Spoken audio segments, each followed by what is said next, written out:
അത് കഴിഞ്ഞിട്ട് പിന്നെ ഞാൻ ഗണേശനായിക്കാം ഇവിടുത്തെ പൂമുള്ളി തന്നെ ഗണേശനായി. അങ്ങനെ ഇരിക്കുമ്പോഴാണ് ഇന്ന് കോഴത്താనికి മാറുന്നത്. കോഴത്താൻ രാജഗോപാലനെ പറഞ്ഞോ. അപ്പം എന്നോട് പ്രായമായ ഒരാളാണ്, ചങ്കുണ്ണിയാർ പറയും. അപ്പം ഞാൻ അങ്ങോട്ട് ചോദിച്ചു എന്താ വേണ്ട കാര്യങ്ങളൊക്കെ. എനിക്ക് വയ്യ കുട്ടിയാ പറഞ്ഞു, എനിക്ക് വയ്യ അതുകൊണ്ടാണ് കഴിച്ചു. നല്ല ലക്ഷം കയ്യിപ്പൊക്കെ ഉണ്ട്, ശ്രദ്ധിക്കണം ആനേട്ടോ. അന്നത്തെ കാലത്ത് ഇപ്പൊ ആന അഴിക്കുമ്പോ ഇന്നത്തെ പോലെ ഒരു ദിവസം വന്ന് ആന അഴിക്കലാണോ അതെങ്ങനെയാ അന്നത്തെ കാര്യങ്ങൾ? ഒരു ആന ആദ്യമായിട്ട് അഴിക്കാൻ പോകുമ്പോ അത് ആനകളുടെ രീതി അനുസരിച്ചിരിക്കും. വാശി കൂടി ആന ഒറ്റ കൊണ്ട് അടിച്ചാൽ 3 നാശം. പിന്നെ ഒന്നാമത്തെ കാര്യം, ഞാൻ ആന അഴിക്കാൻ പറഞ്ഞാൽ എങ്ങനെ അറിയോ, ഞാൻ നല്ല ലൂസായി കിട്ടാൻ. മുഴം വേദ്യം കൊണ്ടല്ല, ഒന്ന് ആടി തളർത്താൻ, ഒന്ന് കളിപ്പിച്ചാൽ. ഞാൻ കൊട്ടേഷനൊന്നും കൊടുക്കില്ല ഒരാൾ.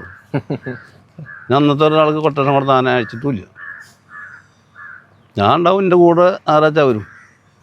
അപ്പോൾ ഞാൻ ഒരു ആന അയച്ചിട്ടും കണ്ടമാനം പൊട്ടും മുറിയാക്കിയിട്ടില്ല. ലേശം മുറിയാക്കിയത് ഈ ചേരനാണെങ്കിൽ മാത്രമേ ഉള്ളൂ. കാരണം എന്താ വെച്ചാൽ അതിന് കെട്ടിയ ശീലമൊന്നുമില്ല. എന്നാലും ഞാൻ ഇടിച്ച് നാശാക്കളുടെ ഇടിച്ച് നാശാക്കിയിട്ടില്ല. അത്യാവശ്യം കൊടുത്തിട്ടുണ്ട് മാത്രം. മൂട്ടാണിക്കൊന്നും ഞാൻ കൊടുത്തിട്ടില്ല. ഒരാന മൂട്ടാണിക്ക് എടുത്തില്ല. തുടച്ച് എന്നാ പറഞ്ഞ അത് തുടച്ചാണ് കളി, കഴുകിയാണ്ട് കളി. മുറിക പാടും കൂടി ഉണ്ടാവില്ല. കാരണം മുറി ഞാൻ ഉള്ളിൽ നിന്ന് തന്നെ ഉണക്കിയിട്ടേ എൻ്റെ പുറം ഉണക്കില്ല. ഉള്ളിൽ തന്നെ ഉണക്കിയിട്ടേ ഉണക്കുള്ളൂ, എന്നാലേ പുറം ഉണക്കുള്ളൂ. മരുന്നുകളും കാരണം തുടച്ചതിൻ്റെ കംപ്ലീറ്റ് തന്നോ തുടച്ചതിൻ്റെ പഴുപ്പുള്ളിലത്തെ കംപ്ലീറ്റ് കളി. മോറ് മൂടാനാക്കില്ല. മൂടിയ പഴുപ്പട കെട്ടി കിടക്കല്ലേ, അത് ചെയ്യില്ല. കഴുകി വൃത്തിയാക്കിയിട്ട് മരുന്ന് വയ്ക്കുള്ളൂ. പല മരുന്നുണ്ട്. അത് കഴിഞ്ഞിട്ട് പിന്നെ അങ്ങനെയാണ്. പിന്നെ ഈ അകമ്പിൽ വെക്കുമ്പോഴാണ് ഇപ്പോൾ ഈ തിരുവപ്പന ചെരിഞ്ഞ പപ്പനാനല്ലേ, ഇന്ന് അകമ്പിലേക്ക് അതിനഴിപ്പിക്കണം. അപ്പോൾ ഞാൻ ചുമല നിൽക്കുന്നത് കേട്ടോ. ഇത് പുഴത്താണ് ചുമല എൻ്റെ അടുത്ത് തന്നെ. അപ്പോൾ എന്നെ അതുമ്പരി മാറ്റിയിട്ട് എൻ്റെ കൂടെ കൊണ്ടാണ് മച്ചാനെ ഞാൻ ഏൽപ്പിച്ചു കൊടുത്തു. ചുമല നിൽക്കുന്നത് രണ്ടാം ചുമലയ്ക്കുന്നത്. അങ്ങനെ പപ്പനാനെ കൊണ്ടുവന്നു പറയും എൻ്റെ ചെറുപ്പം മുതൽ. വന്ന സമയത്തായിരിക്കും. വന്ന സമയത്ത് ചട്ടോട്ടമൊന്നും ചട്ടോട്ടം പണിയാനാ. കാരണം അതിനുള്ള നമ്മളുള്ള ചട്ടോട്ടം ഇല്ല. ചട്ടോട്ടുണ്ട്, പണിയും കാലും അറിയാം. ശരിക്കും ഇടംപാലും പോലൊന്നും എനിക്കറിയില്ല. പണിതോളം ഏത് ഭാരം പിടിച്ചു. പക്ഷെ അതിൻ്റെ മുകളിൽ നേടണം, ഇല്ലെങ്കിൽ അവനെ തൂക്കിയാനെ പണിയില്ല. അങ്ങനെ ഉണ്ടായിട്ടുണ്ട്. കാരണം ഞാൻ മാറിയിട്ട് രാമട്ടിയേട്ടനാകുമ്പോൾ താഴെ പൊന്നാരി ഞാൻ പോയി പണിയണം, മില്ലിൽ പോയി പണിതിട്ടാണ് പണിയാതെ. അത് നാൾ വന്നിട്ട് ഞാൻ പോയിട്ട് പിന്നെ പണിത്. കാരണം ഞാൻ ഗണേശനായിക്കന്നെ മാറ്റിന്നെ വീണ്ടും. അപ്പോഴത്തെ കച്ചടിയുണ്ട്. മൂക്കോല കണ്ണെങ്കിൽ ആനകളെ കുത്തി ഗണേശനാന 6 കൂട്ടിയിരുന്ന ആന തിക്കുന്നിറക്കുണ്ടാക്കി. കാരണം ഒറ്റപ്പോലൊക്കെ എടുക്കുള്ളൂ ജാസ്തി, ആനയെ കൂട്ടാൻ ഒത്തു കാരണം. അപ്പോൾ ആന ഒലിവൊക്കെ കഴിഞ്ഞു. അങ്ങനെ ഈ 6 കൂട്ടിയിരുന്ന ചെയ്തതിനാണ് പാപ്പിന് മറിച്ചോ പാപ്പിന് കഴിഞ്ഞ മൂക്കോല കണ്ണേ കാലിക്കാം. അപ്പോൾ ഈ പോഴത്താനുണ്ട്, ഈ ആനക്കുട്ടിയുണ്ട്. അപ്പം ഞാൻ ആദ്യക്കനെ അങ്ങനെ പ്രകൃതി കണ്ടപ്പോൾ ഞാൻ എൻ്റെ കൂടക്കണോട് പറയണ്ട ആനയെ കാത്തോട്ട് പോകാൻ. ആന എവിടെ പറ്റിക്കാറില്ല, ആനെ പറ്റിക്കും. എൻ്റെ കൈ കിടന്ന് ഉള്ളിലടങ്ങിയെന്ന് പറഞ്ഞു. ഞാൻ പറഞ്ഞു, ഞാൻ രാമട്ടിയേട്ടനെ വിളിച്ചു പറഞ്ഞു, രാമട്ടിയേട്ടൻ ആനയെ കാത്തോളൂ, എൻ്റെ കൈ വരച്ചിറങ്ങിയാന്ന് കേട്ടോ പറഞ്ഞു. അതൊന്നുമില്ലടാ, കുഴപ്പമൊന്നുമില്ല. എന്നാൽ ശരി പറഞ്ഞു. അങ്ങനെ പഞ്ചവാരി അവസാനിച്ച മരുന്ന് തീയെ കൊടുത്തന്നെ ഓർമ്മയുള്ളൂ. വീട്ടല്ല കൊട്ടത്തേനാ തെങ്ങണാനക്ക്. അവിടുന്ന് പിന്നെ കുത്തണാന പ്രസാദാനെ ജയന്ത കൃഷ്ണകുട്ടിയാറിൻ്റെ അതിൽ പ്രസാദാൻ്റെ ഇടയും പോളത്താൻ്റെ ഇടയും പാടെ കുടുങ്ങി. നമ്മുടെ ആനക്കുട്ടി വീണു. ഞാൻ അറ്റത്തെ കൂട്ടുന്നത് അത് മതിലും ആനമ്പാടെ പോയി മറിഞ്ഞു. അതിനവിടെ തട്ടി കുട്ടിയാൻ പോകും. ഇത് കുത്തനാനാ പ്രസാദൻ്റെ ഇതിൽ തന്നെ. ഒരു രക്ഷയില്ല, എൻ്റെ തോട്ടിയില്ല. അതിൽ ഞാൻ തോട്ടി അതിൻ്റെ രണ്ടാമൻ്റെ തോട്ടീന് ഓടിച്ചു. ഇതില്ല വെറുതെ തോട്ടിക്കൊന്ന് മാടി ആനൻ്റെ പിന്നാലെ കൂടി. ഞാൻ അമ്പലം 3 പ്രദർശനം വെച്ചു. അപ്പോഴേക്ക് ഇടയ്ക്ക് തട്ടി വിട്ട് ആനകളെ വിട്ടു. എന്നോട് വലിയ സ്നേഹമാണ് നീരിലേ.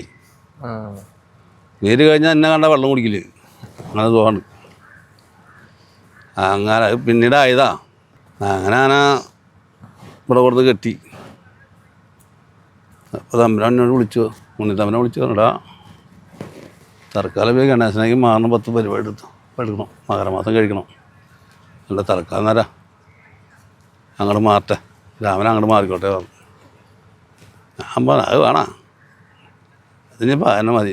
ശരിയാവില്ല. ഇപ്പോൾ കൃഷ്ണൻകുട്ടിയാണ് പറഞ്ഞു അതായത് ശരിയാവില്ല, കാരണം അയാളെ വെച്ച് ഞാൻ ചെയ്യും. ഇപ്പോൾ ചീത്തപ്പെടുന്നതാണ്. ഇപ്പോൾ തൽക്കാലം മകരമാസം കഴിയുള്ളൂ. ഞാൻ അവിടെ പണിയേറ്റിട്ട് പോയിരുന്നേ. പിറ്റേ ദിവസമേ അവിടെ തൃത്താല പണിയേറ്റ് അഡ്വാൻസ് മേടിച്ചാൽ ഞാൻ മൂക്കല കണ്ണയാളിക്ക് പോയിരുന്നേ. പിന്നെ അവർക്ക് പണി തുറക്കണ്ടേ, പിന്നെ പുറത്താണ്ട് പണി തുറത്തി ഞാൻ. അങ്ങനെ ആന അഴിച്ചു കൊടുത്തു. അഴിച്ചെടുക്കാമെന്ന് ലഭിക്കാന വഴിയാണ്. അവിടെ കൊണ്ടുപോയി കെട്ടിയെടുത്ത് ഞാൻ പോയിട്ടൊരു പട്ട കിട്ടുകൊടുത്തു. നല്ല വിളിച്ചാൽ നേരത്തെ പോയിട്ടൊരു പട്ട കിട്ടുകൊടുത്തു. അതിന് പിന്നെ കൂടെ ഒന്ന് മാറിയിട്ട് പോകുന്നത്. അപ്പോൾ തന്നെ ആന അനുസരിച്ചിരുന്നു. ഞാൻ തമ്മിലാണ് നേരിട്ട് പറഞ്ഞത് എപ്പോഴും പോയി വെച്ചോളൂ. അവിടെ ഗ്രാങ്ങാട്ടവനന്ന് കാട്ടാക്കടാനൊക്കെ വിളിക്കുന്നു. ഇവിടെ കുറച്ച് അനവധി കാലം നിന്നത് പുള്ളിയായിരിക്കില്ലേ. അങ്ങനെയാണ് ഞാൻ ഫസ്റ്റ് അധികം നിന്നാണ് ഗണപതിയാനിക്കും. ഗണപതിയാനം നിന്നാണ് ഗണപതിയാനൊക്കെ പറ്റി നേരിലെഴുതി വിളിച്ചിരുന്നാണ് അന്നത്തെ കാലത്ത്. ഇന്ന് ഞാൻ കള്ളവെള്ളമൊന്നും കുടിക്കില്ല. ആന ചാരാ ഷാപ്പ് കണ്ട ചാരാ ഷാപ്പിൻ്റെ അവിടെ ഒക്കെ പോയി നിൽക്കും. ഞാൻ അതിനുള്ളിൽ കയറി കുപ്പിയൊക്കെ പറ്റി മേലെ തൊട്ടി 2 തുപ്പിണ്ടോ അതിന്. പിന്നെ അടുത്ത ചാരാ ഷാപ്പ് വരെ സുഖം പൊക്കോളും. പൂരൊന്നും വിളിക്കുള്ളൂ. ഇടയ്ക്കിടയ്ക്ക് ഞാൻ ഇതിൻ്റെ സ്മെല്ല ചാരാൻ്റെ സ്മെല്ല് എപ്പോഴും ഉണ്ടാവും. അതിന് ആശാൻ എന്താ എപ്പോഴും അടിച്ച് കിടക്കല്ലേ, കറുത്ത പോര് കണ്ട അപ്പം അല്ല ചാരാ ഷാപ്പ്. ആ ഞാൻ ആ കാര്യങ്ങളൊക്കെ നടത്തിപ്പോ നീരും കാര്യങ്ങളോ നേരിലായിരുന്നു വിളിച്ചിരുന്നു. അത് കഴിഞ്ഞിട്ട് പിന്നെ പറഞ്ഞത് കാട്ടാക്കട. പിന്നെ ഗ്രാങ്ങാട്ടാൻ വിളിച്ചിരുന്നു. അവിടെ 10-13 കൊല്ലം നിന്നില്ല ഗ്രാങ്ങാട്. ഞാൻ ഫസ്റ്റിലേക്ക് കാട്ടാക്കടാനെ പോയത്. അതിന് നാണയത്തശ്ശന്മാരെടുത്തു. ഒരാനയായിട്ട് മാറി. ആന വഴക്കല്ല, ആന ഈ കയ്യിൽ നിന്ന് പോക്കാം. നമ്മുടെ മേക്കിട്ടല്ല ചെയ്യാനാ, കയ്യിൽ നിന്ന് പോയാൽ പിന്നെ പിടുത്തം തരില്ല. അതുപോലെ വലിയ കുളത്തിലൊക്കെ പോയി ഇറങ്ങി കിടക്കും. അവിടുന്ന് കയറില്ല. ഏറ്റ ചാടിമാരി തിന്ന് കിടക്കില്ല. എൻ്റെ ഇച്ചിരി കുളത്തിൽ ചാടി എടുത്താണേ ഒരു രാത്രി ഒരുപാട് കിടന്നാനാ. ഞാൻ കാരണം എനിക്ക് അത്ര ഇതുണ്ടാവില്ല. എന്നാൽ ഒന്നുകൊണ്ട് കണക്കായി ബന്ധസ്ഥതായിരുന്നു. ആന ഈ കൊള്ളിയും കപ്പയൊക്കെ തിന്നാൻ പറഞ്ഞിട്ടുണ്ട് വഴിയടിച്ച് പോകുമ്പോൾ. അതിലേക്ക് കയറി പോത്രേ, അതൊന്നും അറിയില്ല. അപ്പോൾ ഞാൻ കല്ലടി കൊടുന്ന് അഴിച്ച് നടത്തി വഴിയടിച്ചിരുന്നേ വന്ന്. അപ്പോൾ ഒന്നും ഒരു പ്രശ്നം കണ്ടില്ല. അപ്പോൾ പാടാണ് അപ്പോൾ ഞാൻ പുതിയ ഒരു വളക്കിന് പോവാ. അവിടെ ചെന്നപ്പോൾ ആന പാടിയ ഉച്ചി കുളത്തിലിറങ്ങി വെള്ളം കൊടുത്ത് ഞാൻ. അത് വീട്ടിൽ നിന്ന് പറ്റിയത് കിടന്നില്ല. ആന അവിടെ നിന്ന് പോന്നു. ആന അപ്പം കുളം നോട്ട് ചെയ്ത് വെച്ചു. കുറച്ച് ഉച്ചേനെ ആന അവിടെ നിന്ന് അഴിച്ചു വിട്ടു. ആ പാടത്തേന്ന് ആന പാടത്തി ചാടി. നേരെ വിട്ടാനെ പാടത്ത് കൂടെ. പാടത്ത് പോയിട്ട് ഒരു നീളം പോയിട്ടാണ് തിരിച്ചും കിടന്ന് വന്ന് ഈ കുളത്തിലിറങ്ങി. ആ അവിടെ കിടന്നൊരു രാത്രി പോലും. അങ്ങനെ അവിടുന്ന് കയറി ആന സ്വയം കയറി കേട്ടോ. കയറി വന്നപ്പോൾ ന്യൂട്രൽ ഞങ്ങളടുത്ത് കൊളുത്തി. രാത്രി ഞങ്ങളൊക്കെ മാറിയിരുന്നു. ഒരാൾ മാത്രം അവിടെ ഇരുന്നു. അപ്പം കയറി വന്നാൽ അപ്പുറത്തെ വളപ്പൊന്നും എന്താ വലിച്ചില്ല. അപ്പോഴേക്കും നല്ല പോയിട്ട് ഒരു കല്ലുണ്ട്. ആ കല്ലിന് ഞങ്ങളെ കൊളുത്തി. വേറെ ഞങ്ങളെ കൊളുത്തിട്ടുണ്ടാവും. അതിർത്ത കൊളുത്തി. ആളെ എന്ത് ശബ്ദം കണ്ടിട്ട് ഞാനോ ചാടി വെള്ളത്തിൽ തന്നെ. പിന്നെ അങ്ങോട്ട് പോലല്ലോ, അവിടെ കൊളുത്തില്ലേ. പിന്നെ ഞാനവിടുന്ന് കയറ്റി പോന്നു. അങ്ങനെയൊക്കെയാണ് എഴുത്തച്ഛന്മാർ. പിന്നെ കുഴപ്പമൊന്നും എൻ്റെ അടുത്ത് ഉണ്ടാക്കിയില്ല കേട്ടോ. പിന്നെ കല്ലാർവലി പണിക്ക് അച്ചൻകോല കല്ലാർവലി പണിക്ക് പോയി. അവിടെ 10-90 പണി പണിതു. അവിടെ നിന്ന് ഇറക്കി കൊടുന്നാണ് പിന്നെ ഇവിടെ പരിപാടി കിടത്തി പൂരം എടുത്തി. അങ്ങനെ ഇരിക്കുമ്പോഴാണ് എഴുത്തച്ഛന്മാർ കൃഷ്ണകുമാർ ആന എടുക്കുന്നത്. കൃഷ്ണകുമാരേട്ടൻ ഞാൻ ഒഴിവായി. ഇപ്പം ഇവർ മാറിയ ആനല്ല. അത് വെഞ്ഞാറമൂട് കൃഷ്ണൻകുട്ടിയാനാണ്ടതാണ്. അപ്പോൾ വഴക്കില്ലാത്ത ആന എന്നല്ല, ഒരു 8-8 അടിയേ ഉള്ളൂ. അതിനെ കളിപ്പിച്ചിട്ട് വഴക്കുണ്ടാക്കുന്ന പോലെ 13 കൊല്ലം ഗ്രാണ്ട് താമസിച്ചാൽ അതിനെ വിൽക്കുമ്പോഴാണ് നമ്മളെ ചെട്ടിയാരെ ഗണേശനാന പറഞ്ഞ ആന എടുക്കും. തമ്പുരാനോടൊന്ന് ചോദിക്കണം, എടോ ഇങ്ങനെ ഒരു ആന ഉണ്ട്, അതിനെടുത്താൽ എന്താ ചോദിച്ചു. എന്നെ വരെ കേസ് വന്നു. ആനെടുത്തോളാം തമ്പുരാനെ, ഇതിപ്പോൾ എന്താ കുഴപ്പം, അതൊക്കെ കാര്യം എന്തൊക്കെ നമുക്കെന്ന് വെച്ചാൽ ആനെടുത്തോളൂ പറഞ്ഞു. അന്നത്തെ കാലത്ത് ഓണർമാർ ചോദിക്കും അല്ലേ? അന്നോട് ചോദിക്കും, അത് ഉടമസ്ഥ ചോദിക്കും, അന്നത്തെ ഉടമസ്ഥന്മാർ ചോദിക്കും എന്താ വേണ്ട, എന്താ കാര്യങ്ങൾ നടത്താൻ പറ്റുമോ, എന്താ വേണ്ടത്. നമ്മൾ ഇന്നത്തെ ഉടമസ്ഥന്മാരെന്തല്ലോ, ഇന്നത്തെ ഉടമസ്ഥന്മാർ പറഞ്ഞു ഇന്ന് പറഞ്ഞ് നീയല്ല നാളെ നീ വന്ന് പറഞ്ഞ ആനപ്പണിയാണ്. അതല്ല അന്നത്തെ കാലത്ത്. അന്ന് ഉടമസ്ഥന്മാരുടെ ആനക്കാരൻ നിൽക്കുക, ആനക്കാരന് ഉത്തരവാദിത്തമുണ്ട്. ഏതൊരു ഉടമസ്ഥനും ആന ഏൽപ്പിച്ചെന്നാൽ പിന്നെ അവൻ്റെ ചുമലാന പോവുക, വേറൊരു കാര്യത്തിൽ അതിൽ ഇടപെടാൻ വരില്ല. പോലീസ് എന്നാൽ പൂരം നടത്തുക. പണി ഉണ്ടെങ്കിൽ പണിത അവിടെ നാട്ടിലൊന്നും പണിത ഞങ്ങളൊന്നും കൊടുക്കില്ല. പൂപ്പണിക്കൊക്കെ പോയി അതിൻ്റെ പാട്ടം നമ്മളാണ് പണി ഏറ്റിട്ട് പാട്ടൊക്കെ മേടിച്ചു കൊടുന്ന് ഉടമസ്ഥന്മാർക്ക് കൊടുക്കൽ. അതെന്താ വെച്ചാൽ ആനക്കാരനോടുള്ള വിശ്വാസമാണ്.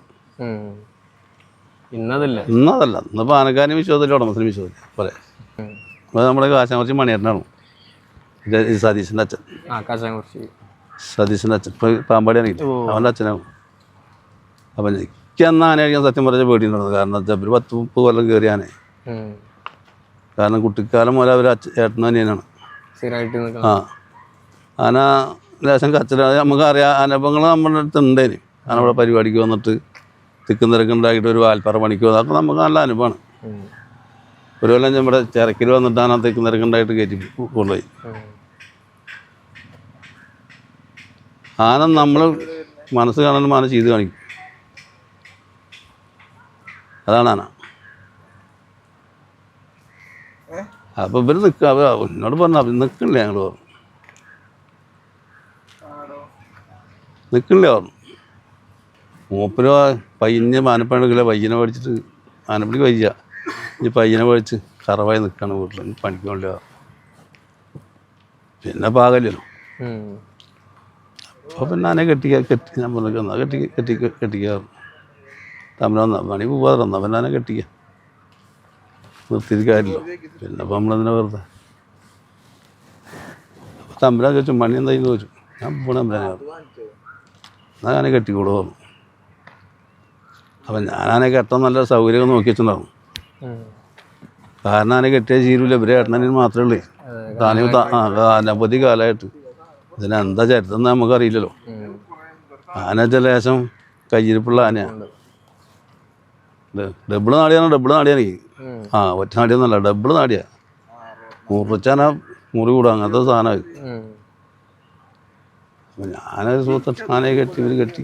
അവരാണ് ഞാൻ സൗകര്യം നോക്കിയിട്ടാണ് കെട്ടിയത്. കാരണം ആന പിന്നെ കിടന്ന് കളിച്ചാൽ എനിക്ക് ഞാൻ പിന്നീട് ഓടിക്കൊണ്ടായിരുന്നു. ഒരു ജാതി മാവനെ ഈ പടർന്നു പിടിച്ചൊരു മാവാ, അതിൻ്റെ ചിത്തൊക്കെ വെട്ടി നിർത്തി കയ്യിലെ കെട്ടിച്ചു. ഞാൻ ഇടിക്കാനും പൊളിക്കാനൊന്നും പോയില്ല. രാത്രി പോയിട്ട് രാത്രി പരിപാടി, പകൽ പോയിട്ട് ഒന്നും ചെയ്യില്ല.